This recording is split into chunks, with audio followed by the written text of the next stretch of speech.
Very good morning, students. Our next topic is D'Alembert principal.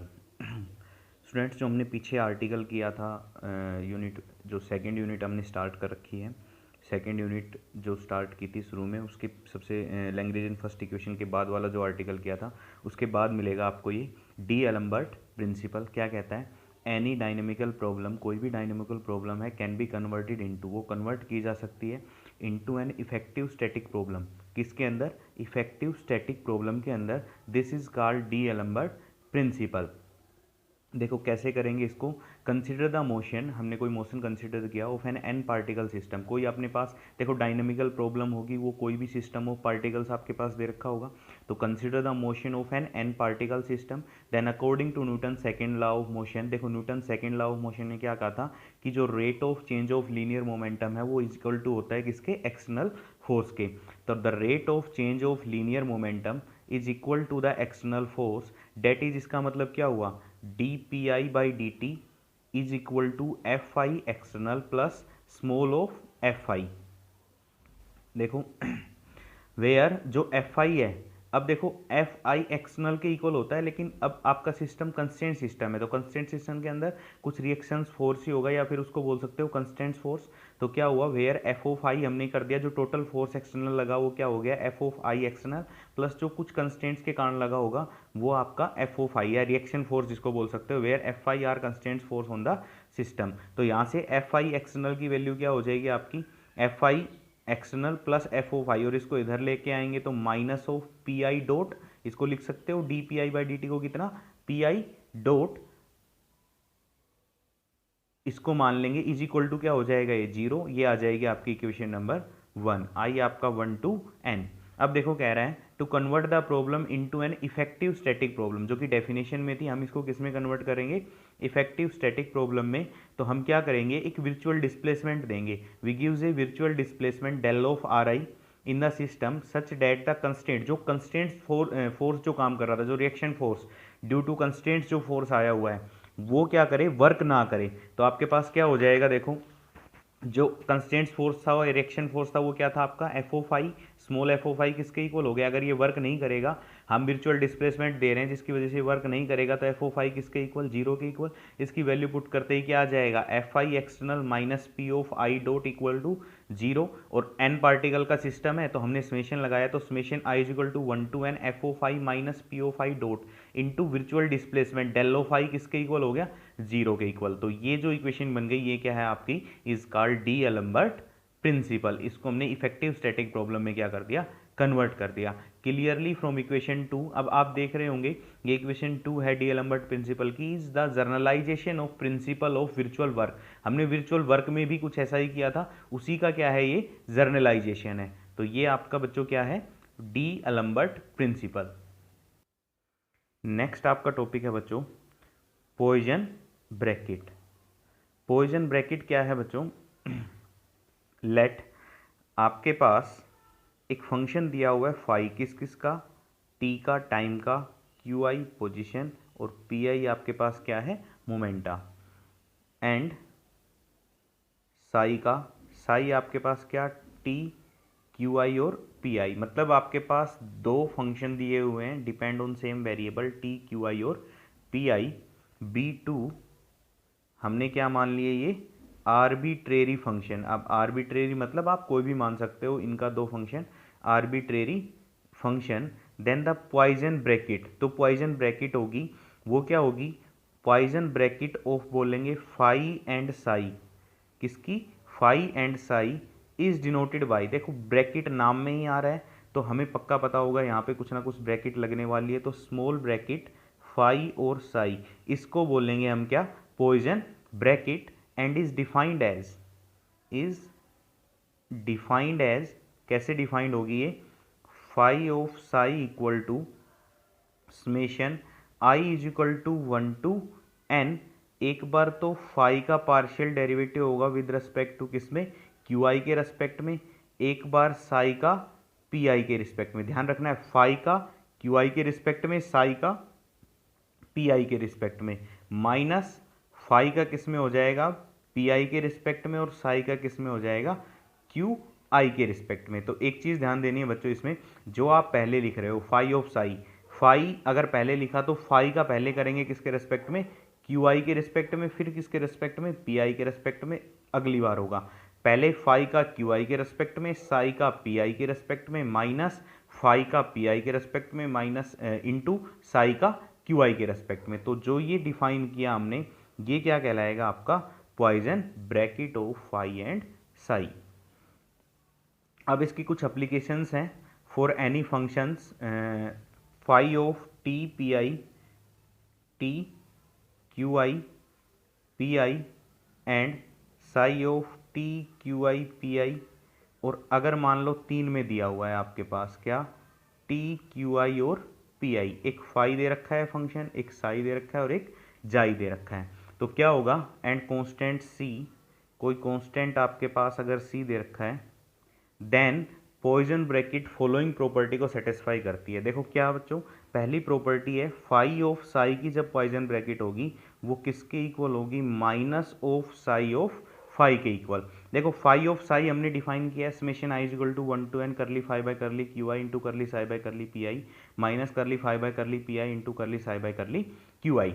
तो जब अगर मैं इसको लिखूं साई ऑफ फाई, तो ये किसके इक्वल लिखी जाएगी, देखो summation I is equal to 1 to n।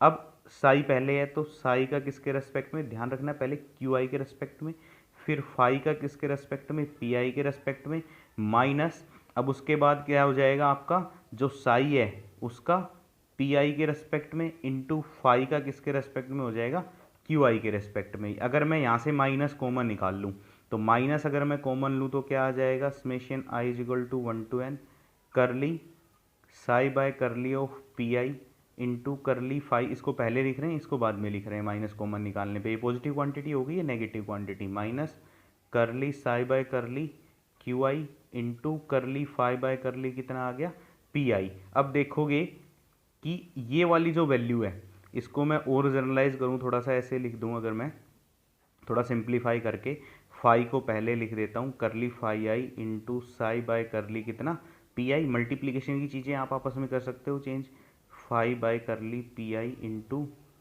Sai by curly Q I. तो आप देखोगे ये वाली चीज़ किसके इक्वल आ रही है, फाई ऑफ साई की पॉइजन ब्रैकेट। तो यहाँ से साई ऑफ फाई किसके इक्वल हो गया, this implies psi of phi किसके इक्वल हो गया, minus of phi of psi के इक्वल हो गया।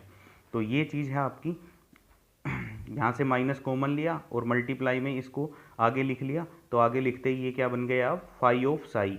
तो आप देखोगे पहली प्रॉपर्टी थी phi of psi equal to minus of psi of phi, तो ये प्रॉपर्टी आ गई। तो इस प्रॉपर्टी को पॉइजन ब्रैकेट क्या करती है, सेटिस्फाई करती है, या फिर ये बोल सकते हो कि ये प्रॉपर्टी पॉइजन ब्रैकेट रखती है। इसके बाद कह रहा है कि यदि मान लो हम किसी कांस्टेंट से मल्टीप्लाई कर दे किसको, फाई ऑफ साई को, ये सी आपका कांस्टेंट दिया हुआ है, और फाई ऑफ साई जो पॉइजन ब्रैकेट है इसको यदि हम किसी कांस्टेंट से मल्टीप्लाई कर दें तो इसकी तो ब्रैकेट डिफाइन हो जाएगी, और जो कांस्टेंट होगा वो क्या हो जाएगा, इस पॉइजन ब्रैकेट से बाहर आ जाएगा। तो ये सेकंड प्रॉपर्टी है आपकी कि C of phi of psi equal to C of phi of psi, constant के साथ मल्टीप्लाई है, ऐसे लिख सकते हो या फिर उसको बाहर निकाल सकते हो। तो अब क्या करोगे, देखो कांस्टेंट को एक के साथ लिख लोगे और साई को एक साथ। अब इसकी पॉइजन ब्रैकेट ओपन कर लेंगे हम, फिर उसके बाद क्या करेंगे, इससे सी बाहर निकाल लेंगे। देखो कैसे करना है प्रूफ इसका, यहाँ पे आओ, देखो ये दिया हुआ है सी ऑफ फाई इंटू साई, तो सी ऑफ फाई को एक साथ रखा हमने इंटू फाई इंटू साई, तो सी ऑफ फाई क्या आ गया, summation i equal to 1 to n curly by पहले का किसके रेस्पेक्ट में, क्यू आई के रेस्पेक्ट में, सी ऑफ फाई को अब एक क्वांटिटी मान रखा हमने, सी ऑफ फाई इंटू साई का किसके रेस्पेक्ट में, पी आई के रेस्पेक्ट में, माइनस पी आई का किसके रेस्पेक्ट में, सी फाई का किसके रेस्पेक्ट में, पी आई के रेस्पेक्ट में, इंटू साई का किसके रेस्पेक्ट में, क्यू आई के रेस्पेक्ट में। अब क्या करेंगे देखो अब सी तो कांस्टेंट है तो इसका तो डेरिवेटिव होना नहीं है, ये तो इनटू में रहेगा, तो फाई का क्या हो जाएगा, क्यू आई के रेस्पेक्ट में, क्योंकि फाई जो है वो फंक्शन है क्यू आई का, सी तो नहीं है, कांस्टेंट है सी। तो summation i equal to 1 to n, जो सी फाई था सी को बाहर ले आए तो आ गया C curly phi by curly Q I into curly psi by curly P I, minus of C curly phi by curly P I into curly psi by curly Q I. अब देखो दोनों में सी है, सी को एक बार यहाँ बाहर निकाल के चाहे बाहर रख लो चाहे डायरेक्ट बाहर निकाल लो, इक्वल टू सी ये क्या बन गया आपके पास, फाई और साई। तो constant time phi of psi किसके इक्वल हो गया, सी ऑफ फाई साई के इक्वल हो गया। थर्ड प्रॉपर्टी क्या कहती है कि जब आप दो फंक्शंस हैं जो आर्बिट्रेरी फंक्शन है फाई और साई, और तीसरा कोई काई फंक्शन दिया हुआ है, या जाई बोल सकते हो, जाई बोलो, वरना काई इसकी मीनिंग है, जाई ऐसे लिखा जाएगा, जो आपका जाई होता है वो हेक्साई बोलते हैं जिसे। तो ये साई फाई साई और काई, तो फाई प्लस साई इंटू काई, तीन आपके पास आर्बिट्रेरी फंक्शन है, उनकी Poisson bracket phi plus psi into chi किस तरीके से लिखी जाएगी, जो प्रॉपर्टी है वो उसमें हमें प्रूव करना है। फाई प्लस साई इंटू काई, तो ये जो काई है ना, ये दोनों के साथ मल्टीप्लाई हो जाएगा, फाई ऑफ काई प्लस साई ऑफ काई। तो देखो इधर, पहले हमने माना फाई ऑफ साई इंटू काई, तो पहले इसको तो एक फंक्शन मान लिया, और इसको मान लिया हमने क्या, दूसरा फंक्शन मान लिया। इसको हमने पहला फंक्शन मान लिया, इसको मान लिया क्या, दूसरा फंक्शन। तो पहला फंक्शन ये एज इट इज लिख रहे हैं कि पहले फंक्शन का किसके रेस्पेक्ट में डेरिवेटिव होगा, क्यू आई के रेस्पेक्ट में, दूसरे फंक्शन का पी आई के रेस्पेक्ट में पार्शियल डेरिवेटिव। तो करली बाय करली क्यू आई पहला function, into curly chi by curly P I दूसरा function, minus curly by curly P I पहला function, into curly chi by curly Q I दूसरा function. तो अब देखो, अब ये वाली जो चीज़ है फाई प्लस साई, इसकी पॉइजन ब्रैकेट भी आप ओपन कर सकते हो। तो आपके पास क्या आ जाएगा, अब जब क्यू आई के रेस्पेक्ट में जब हम इसके साथ करेंगे तो क्या आ जाएगा, curly of phi by curly Q i, क्योंकि जो डेरिवेटिव होता है वो प्लस में कैसे होता है, अगर मान लो ऐसे लिखा है करली ऑफ करली एक्स वाई प्लस जेड, तो आपके किसके इक्वल हो जाएगा, ये curly y by curly x plus curly y by curly z. तो इसको हम लिख सकते हैं curly phi by curly Q i plus curly psi by curly Q I into curly chi by curly P I, minus इसको भी लिख सकते हो curly phi by curly P I plus curly psi by curly P I into curly chi by curly Q I. अब क्या करेंगे, इसको multiply कर देंगे दोनों के साथ, ये मल्टीप्लाई हो गया, मल्टीप्लाई होने के बाद ये बन गई ये आपके पास, और यहाँ पे आ गया आपके पास क्या, देखो मल्टीप्लाई हुआ तो ये बना curly phi by curly Q I into curly chi by curly P I. अब देखो ये एक स्टेप और आगे कर दिया हमने कि मल्टीप्लाई करने के बाद और फाई वाली टर्म्स एक साथ लिख ली। तो पहले मल्टीप्लाई करेंगे तो एक मैं यहाँ पे लिख देता हूँ, ये आ जाएगा I is equal to 1 to n, क्या आ जाएगा curly phi by curly Q I into curly chi by curly P I plus curly psi by curly Q I into curly chi by curly P I minus, अब ये आ जाएगा करली sci fi by curly P I into curly chi by curly Q i plus curly psi by curly P I into curly chi by curly Q I.